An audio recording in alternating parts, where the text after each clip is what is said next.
And what got you canceled? I mean, obviously it's a badge of honor. You're doing something. So, in fact, I think over at frankspeech.com, if I remember correctly, right, Caitlin, Mike's going to be giving out bonuses to some of the influencers who now will start speaking to the point they get started booted off YouTube and stuff. So I think he's actually encouraging them to be so blunt and vocal. They get bonuses for getting booted once we get underway with all the great features at frankspeech.com. But what did you say? What did you do to get kicked off? And how many did you have before they started canceling you everywhere? Well, I was never like a social media influencer. I was working in the Hollywood nightlife and celebrity outreach business, and I lived in Hollywood for 18 and a half years. I had around 15,000 on Instagram. That was my major platform. And I eventually got taken off in late October of last year. And I'm not exactly sure which post it was because they were basically flagging all of my posts at that point because I'd made a conscious decision that I was never going to curtail what I was saying and that I was going to say it as directly and truthfully and back it up with as much evidence as I could. And I think that what they actually took me off for was that one day I suggested to people that they stop updating their apps and their operating systems. And I pointed out that Instagram and Facebook had released a new terms of service that would go into effect on December 20th that would eliminate your ability to participate in a class action lawsuit against them. And when somebody sends a terms of service that says you're not allowed to participate in a class action, something's up. And so I put that out there and I was like, I'm going to be off this platform by then. So I got kicked off. And the most shocking part of it was how few people in the Hollywood community, like people who I thought were good friends of mine, people who I've known for 10 years, 15 years, people whose weddings I was in, people who I would consider my best friends, they didn't lift a finger to support it. And they basically responded and said, well, yeah, well, you shouldn't have said those things. And at that point, I was like, wow, this is really something different than I initially thought. And the truth is I lost all faith and trust in those people. And I realized it was at that point to move on from that friend group, that lifestyle, that thought process. They all represent something I call the party of false decorum, which is basically a collection of people who express beliefs they don't know the substance of. And they profess these beliefs because they think that professing these beliefs puts them in a community of people who they want to impress. It's a very safe thing. They get to promote their businesses with these professed beliefs. But the beliefs have no content. There's no substance behind them. And if there was, these people wouldn't feel threatened when those beliefs are challenged. Like, people can say I'm wrong all day and night, and if they want to have the conversation with me, I'll have the conversation. I'm not scared to back up any of my beliefs.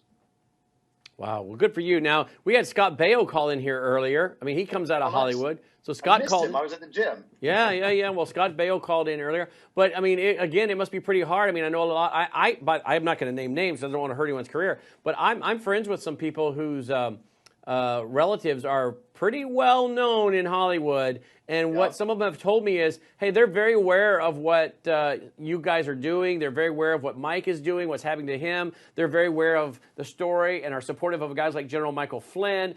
Some of them in Hollywood know exactly. Again, I'm not naming names, but if I did, everybody would know who some of these people are, some of their extended family members and immediate family members who say, so-and-so, my relative, so-and-so. They are totally aware of what's happening, but they know if they speak out, their career is over. But just trust me, they're watching what you're doing and applauding, but they just know their livelihood for them and their family and their career is over.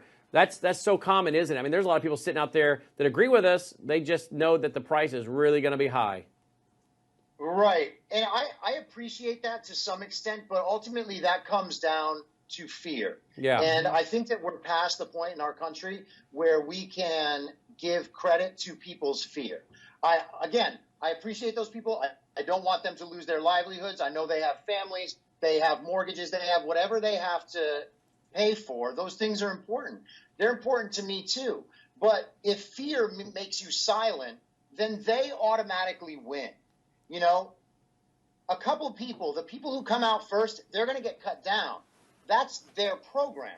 But if Right. we all come out and we express the truth, if we express the things we know to be true, like, for instance, there is no way in the world 27 million more people voted in the 2020 election than in 2016. There's no way that Joe Biden got 81 million votes. Exactly. And to say that, that's not allowed. But that's the truth, and everybody knows it. Everybody honestly, knows it. Everybody knows it. everybody knows it. Yeah, Chris, I mean, this is General go ahead, Flynn. sorry. You There's guys, a breaking this is news. Great. Breaking So I news. really appreciate Hold up. everything you're saying. Okay, wait. Mike's got breaking news. Hold on, everybody. It's I live. got breaking news. That's General Flynn. Now we got to talk. We got to call out another horrible reporter from Newsweek again. Christina, what is her name? Christina Zaho. Christina Zaho. Let's call her out. What a liar she is here. Mike Lindell wants to take $1.6 billion Dominion countersuit all the way to the Supreme Court. Lies. Here's the real truth. My Pillow sued Dominion, not Mike Lindell, and it was not a countersuit. So there's two lies in one sentence. But I'm not talking about the Supreme Court. The Supreme Court is what we're doing right. It's a whole separate thing. You're going to see that tomorrow on absolute interference. So everybody get this clear. Dominion, My Pillow suing Dominion for what they did to our First Amendment rights, not countersuing. So let's see what kind of a horrible reporter, Christina, what's that name again? Zoho. Zoho. Another horrible reporter. That's two in a row from Newsweek today, people. ZHAO. ZHO, Christina Zhao. Horrible reporter. Mike Lindell on Monday says he's countersuing Dominion voting system. No, that's not what Mike Lindell said. My Pillow sued him this morning. It already happened. Mike Lindell did not sue them. My Pillow sued them. And it's not a countersuit. We're on the offensive. My Pillow put in to get their suit dismissed, the frivolous lawsuit that Dominion put against them. Let's see if there's anything else in her horrible article. Sued Dominion. My Pillow sued. Well, she's got that one right. Look at that. The headline's wrong, but My Pillow sued Dominion today for $1.6 billion. It's not about the money. It's about our First Amendment rights. So she put that in there, but it was the headline. She puts lies in the headlines, absolute lies in the headline. This is what's wrong with journalism nowadays, and I'm going to keep reporting. I'm taking everything that they write from here on out in this country. Anything said wrong, we're calling out the journalists. We're calling out the owners of the station, the vice president, the people behind this. We've had it, right, Brandon? We have had it. And they're welcome to talk, Yeah. to call in today if they want to call in and that'd be ask Mike fun. questions. I mean, instead of texting him. Fearing rebuttal here. Fearing rebuttal in the marketplace. Many of My Pillow's commercial suppliers and buyers have had a direct result of Dominion's crusade terminated long-standing relationships with My Pillow and were projected to go, the lawsuit read, according to the Star and Tribune. That's the Minneapolis Star and Tribune, one of the worst papers in the United States.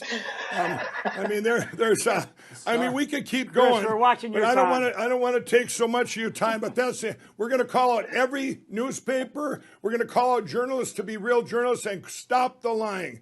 Once again, Mike Lindell had the Dominion countersuit all the way to the Supreme Court. No, the Supreme Court's going to watch absolute interference tomorrow because our country was attacked by China through the Dominion, Smartmatic, and all the other machines. And every single person, including the 9 Supreme Court justices, will see this.